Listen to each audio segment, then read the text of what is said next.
आसनों को सीखना प्रारंभ करने से पूर्व कुछ निर्देशों एवं सावधानियों का अध्ययन भलीभांति कर लेना चाहिए। यद्यपि कोई भी व्यक्ति आसन करना प्रारंभ कर सकता है, लेकिन आसन प्रभावशाली एवं वास्तव में लाभकारी तभी हो सकता है जबकि उनके लिए उचित ढंग से तैयारियां की जाए। जैसे आंतों को खाली रखना।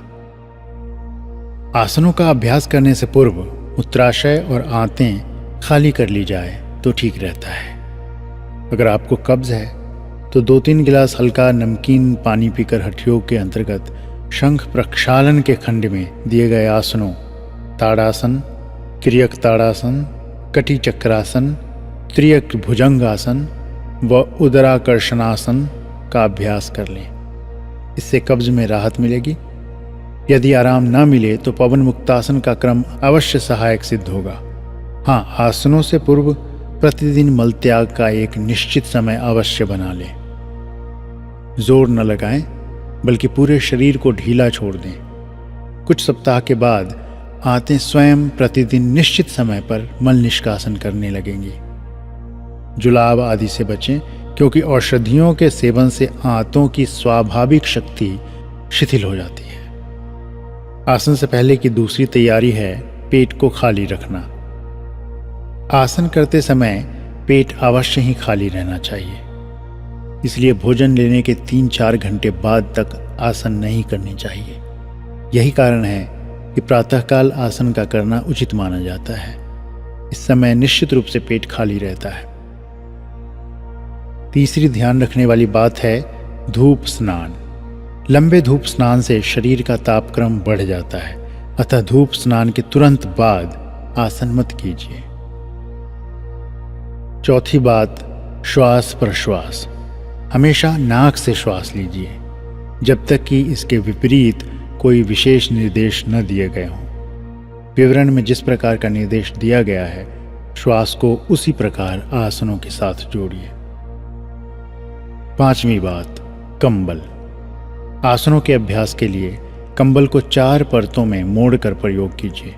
ऐसे बिछावन का प्रयोग न करें जो मुलायम हो या जिसमें हवा भरी हो। अगली महत्वपूर्ण बात है अभ्यास का स्थान। ऐसे खुले हुए हवादार कमरे में आसनों का अभ्यास कीजिए जहां का वातावरण शांत हो। कमरे की हवा शुद्ध एवं ताज़ी होनी चाहिए ताकि श्वास के साथ आप स्वतंत्र रूप से ऑक्सीजन वायु ले सके। अभ्यास आप बाहर भी कर सकते हैं, परंतु आसपास का वातावरण सुहावना होना चाहिए, जैसे सुंदर बाग। तेज हवा में व सर्दी और धुएं मिश्रित बदबूदार, दूषित एवं गंदी हवा युक्त स्थान में अभ्यास न करें। घर के साज सामान, आग अथवा अन्य किसी ऐसी चीज के पास अभ्यास न करें जो आपके अभ्यासों में बाधक बने। अनेक दुर्घटनाएं घट जाती है क्योंकि अभ्यासी ऐसी वस्तुओं की ओर गिर जाते हैं जो उन्हें स्वतंत्र रूप से भूमि पर गिरने से रोकती है। विशेषकर शीर्षासन आदि आसनों के अभ्यास काल में इस प्रकार का ध्यान रखना चाहिए। अभ्यास बिजली के पंखे के नीचे ना करें। अगली महत्वपूर्ण बात है तनाव। आसन करते समय अनावश्यक जोर मत लगाइए। तनाव की स्थिति से बचिए। यद्यपि शुरू में अभ्यासी अपनी मांसपेशियों को कड़ी पाएंगे, परंतु कुछ ही सप्ताह के लिए नियमित अभ्यास के दौरान यह अनुभव करके उन्हें आश्चर्य होगा कि उनकी मांसपेशियां धीरे धीरे लेकिन निश्चित रूप से लचीली हो रही है और फिर उच्च आसनों को करने में किसी प्रकार से कठिनाई नहीं होगी। अगली महत्वपूर्ण बात है आयु सीमा। आसन विभिन्न आयु के स्त्री पुरुषों द्वारा किए जा सकते हैं। योग के दरवाजे सभी के लिए खुले हैं और सभी इससे लाभ उठा सकते हैं। योग माँ के हृदय में अपने सभी बच्चों के लिए समान स्नेह है, चाहे वे विवेकी हों या अज्ञानी, धनी हों या निर्धन। योग के लिए ये सभी बराबर हैं, उनकी जाति, धर्म, वर्ण या राष्ट्रीयता कुछ भी हो। अगली महत्वपूर्ण बात है सीमाएं। वे लोग जो पेट में छाले, टीबी, आंत उतरने जैसी दीर्घ व स्थायी रोगों से पीड़ित हैं अथवा जिनकी हड्डी टूट गई हो, उन्हें आसनों का अभ्यास प्रारंभ करने के पूर्व किसी योग शिक्षक अथवा डॉक्टर से सलाह लेनी चाहिए। यदि कोई व्यक्ति यह अनुभव करे कि किसी कारणवश उसे आसन नहीं करना चाहिए तो उसे विशेषज्ञ की सलाह लेनी चाहिए। अगली महत्वपूर्ण बात जो ध्यान रखने की है वो है भोजन के बाद के समय को छोड़कर आसनों को कभी भी किया जा सकता है। वैसे सभी यौगिक अभ्यासों को करने का सबसे उत्तम समय प्रातः 4 से 6 बजे का है। संस्कृत में इस समय को ब्रह्म मुहूर्त कहा गया है। यह समय उच्च यौगिक अभ्यासों हेतु अत्यंत उपयुक्त एवं ग्रहणशील है। इस समय वातावरण शुद्ध, शांत व सौर किरणों से परिपूर्ण रहता है। पेट और आंतों की गतिविधियां रुक चुकी होती है। मन के चेतन स्तर पर कोई गहरी छाप नहीं होती और पूरे दिन की तैयारी में यह विचारों से शून्य रहता है। संभवतः अभ्यासी को शाम की अपेक्षा इस समय मांसपेशियां अधिक कड़ी लगें। वैसे नियमित और लगन से किए गए अभ्यास से मांसपेशियां इतनी लचीली हो जाएंगी कि यदि कभी शाम को आसन किए जाएं तो शरीर तुलनात्मक रूप से रबड़ का एक टुकड़ा सा लगेगा।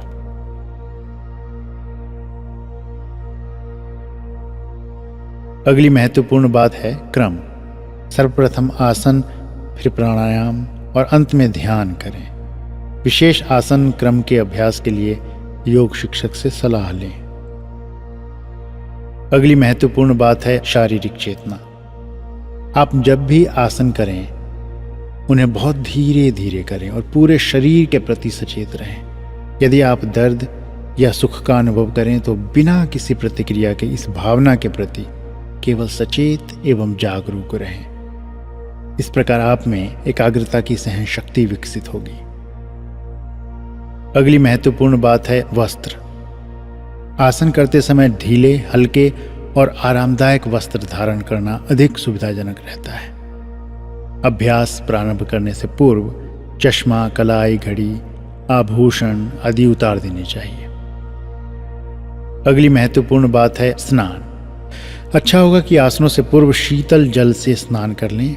यह आसनों के प्रभाव को बहुत अधिक बढ़ा देगा। अगली महत्वपूर्ण बात है शिथिलीकरण।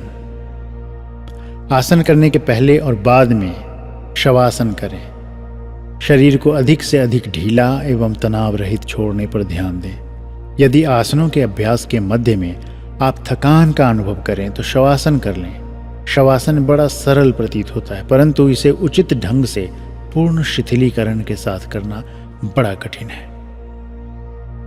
अगली महत्वपूर्ण बात है भोजन। आसनों के अभ्यासियों के लिए भोजन के कोई विशेष नियम नहीं है परंतु उनके लिए यह अधिक हितकर होगा कि वे प्राकृतिक खाद्य पदार्थ ग्रहण करें और तर्क संगत मध्यम मार्ग अपनाएं। लोकप्रिय एवं सामान्य राय के विपरीत योग यह नहीं कहता कि आप शाकाहारी हो जाएं। यद्यपि योग की उच्च अवस्थाओं में अभ्यासी को शाकाहारी होने की सलाह भी दी जाती है। एक योग अभ्यासी के लिए उचित सलाह यही है कि वह आधा पेट भोजन से भर ले, 1/4 पानी से भर ले और शेष 1/4 खाली छोड़ दे। अपनी भूख शांत करने के लिए तो पर्याप्त भोजन लेना चाहिए लेकिन इतना अधिक नहीं कि भारीपन और सुस्ती का अनुभव होने लगे। 2 दृष्टिकोण हैं, क्या आप जीने के लिए खा रहे हैं अथवा खाने के लिए जी रहे हैं। यदि आसन आध्यात्मिक प्रगति को ध्यान में रखते हुए किए जा रहे हैं तो अभ्यासी को ऐसे भोजन से बचना चाहिए जो पाचन प्रणाली में अम्लता या वायु उत्पन्न करे। यदि किसी विशेष रोग से पीड़ित हैं तो भोजन संबंधी सावधानियां उस रोग विशेष के अनुसार बरती जानी चाहिए। इस संबंध में विशेषज्ञ से राय अवश्य ले लेनी चाहिए। अगली महत्वपूर्ण बात है आसनों का त्याग। यदि आसन के दौरान शरीर के किसी अंग में अत्यधिक पीड़ा होती है तो उस आसन का अभ्यास तुरंत बंद कर दें। किसी जानकार से अवश्य सलाह लें। यदि किसी आसन में अत्यधिक कष्ट या बेचैनी हो तो उस स्थिति में अधिक देर तक न रुकिए, आसन समाप्त कर दीजिए। आखिरी महत्वपूर्ण बात, विपरीत आसन। यदि आंतों में वायु, अत्यधिक उष्णता या रक्त अत्यधिक अशुद्ध हो तो सिर के बल किए जाने वाले आसन न किए जाएं। ऐसे में विषैले तत्व मस्तिष्क में पहुंचकर उसे क्षति न पहुंचा सकें। इसके लिए यह सावधानी बहुत महत्वपूर्ण है।